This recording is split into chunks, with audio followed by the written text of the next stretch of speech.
Subscribe to our channel and press the bell icon and you would never miss an update from DreamShot.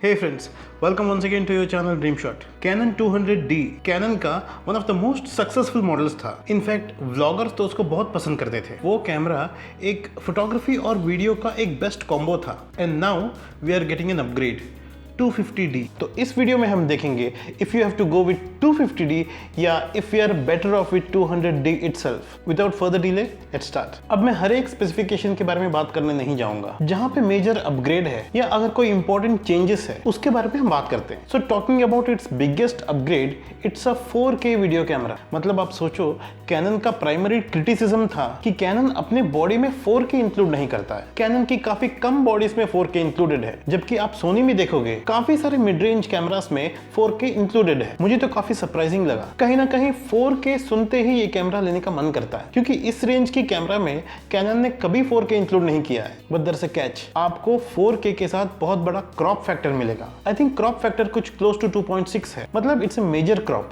सोचो, आप जब 1855 में 4K shoot करेंगे, आप जब उसको शॉर्टेस्ट फोकल लेंथ पे भी रखेंगे, मतलब 18mm, वो वीडियो जो है उसकी क्रॉप फैक्टर के साथ क्लोज टू 50mm हो जाता है. मतलब 1855 में 18 का शूट करो और रिजल्ट 55 का. ये एक एक्सट्रीम क्रॉप फैक्टर है और 4K होने का 50% इंटरेस्ट तो यहीं पे चला जाता है. एक और बात है, 4K में स्लो मोशन ऑप्शन नहीं है. मतलब आपको 24 या 25 फ्रेम्स पर सेकंड पे ही शूट करना पड़ेगा. एक और मेजर ड्रॉबैक है, 200D का one of the major attraction है dual pixel auto focus. 250D में भले ही 4K है, लेकिन 4K मोड में ड्यूअल पिक्सल ऑटो फोकस काम नहीं करता है. मतलब ऑब्जेक्ट जब मूव होता है तो फोकस उतना अच्छा होगा नहीं. So that's a drawback. 1080 pixel जो स्टैंडर्ड HD फॉर्मेट होता है, उसमें स्लो मोशन का ऑप्शन है, लेकिन इसमें एक वियर्ड अपडेट है. इसमें 24 फ्रेम्स पर सेकंड का ऑप्शन ही नहीं है. एक सिनेमैटिक फील के लिए 24 फ्रेम्स पर सेकंड ऑप्शन होना बहुत जरूरी है. यहाँ पे जो मिनिमम फ्रेम्स पर सेकंड है वो 30 है, जो उतना ज्यादा यूज होता नहीं है. सुना है ड्यूअल पिक्सल ऑटो फोकस और थोड़ा सा एनहांस्ड है, विच इज गुड, लेकिन वो तो प्रैक्टिकल टेस्ट के बाद ही पता चलेगा.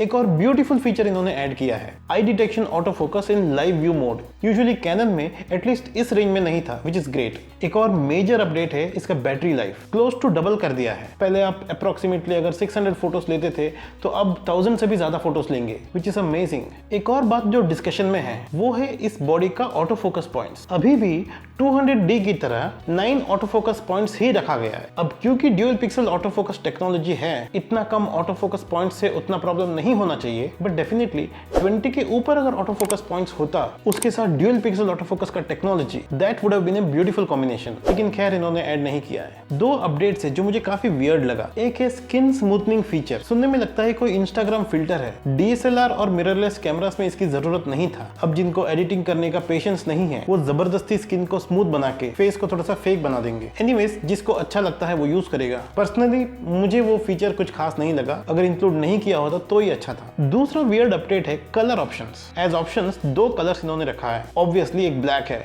दूसरा व्हाइट है. व्हाइट DSLR कौन यूज करता है? और एक व्हाइट DSLR के साथ इनका कुछ सिल्वर टाइप का एक किट लेंस है. ऑलरेडी एक कॉम्बिनेशन थोड़ा सा वियर्ड लगता है, टॉय की तरह लगता है. लेकिन सारे लेंस सिल्वर में नहीं आता है. मैक्सिमम लेंस तो ब्लैक ही होते हैं. White body black lens, weird है. अब ये है कुछ अपडेट्स. अब 200D लेना अच्छा है या 250D लेना अच्छा है? देखिए, सबसे पहले हमें जानना है कि कैनन जो है एज अ कंपनी हमें हमेशा सरप्राइज किया है. स्पेसिफिकेशन वाइज वो यूजुअली अच्छा नहीं रहता है, लेकिन कभी कभी कुछ ऐसे फीचर्स होते हैं कैनन का जिसका प्रैक्टिकली बहुत यूज हो जाता है. मुझे लगता है हो सकता है कि कुछ महीने बाद, 3-4 महीने बाद, या हो सकता है उससे पहले या उसके बाद 200D में थोड़ा सा प्राइस ड्रॉप हो. अगर आप में से ऐसे कोई है जिनको लगता था कि 200D का प्राइस थोड़ा ज्यादा हो गया, काश और थोड़ा सा कम होता तो मैं ले लेता, थोड़ा सा वेट करो, अब उसी का अपग्रेडेड वर्जन आ रहा है. देयर इज अ चांस कि वो प्राइस ड्रॉप हो and you can buy 200D. जिनको 250D लेने का मन है उनको कैनन का मिररलेस M50 के बारे में भी सोचना चाहिए. M50 is also successful model of Canon. आपको कंपेरिजन करना है, लेकिन आप स्पेसिफिकेशंस के साथ कंपेयर करके डिसाइड नहीं कर सकते, तो आपको थोड़ा सा वेट करना पड़ेगा. 3-4 महीना जाने दो.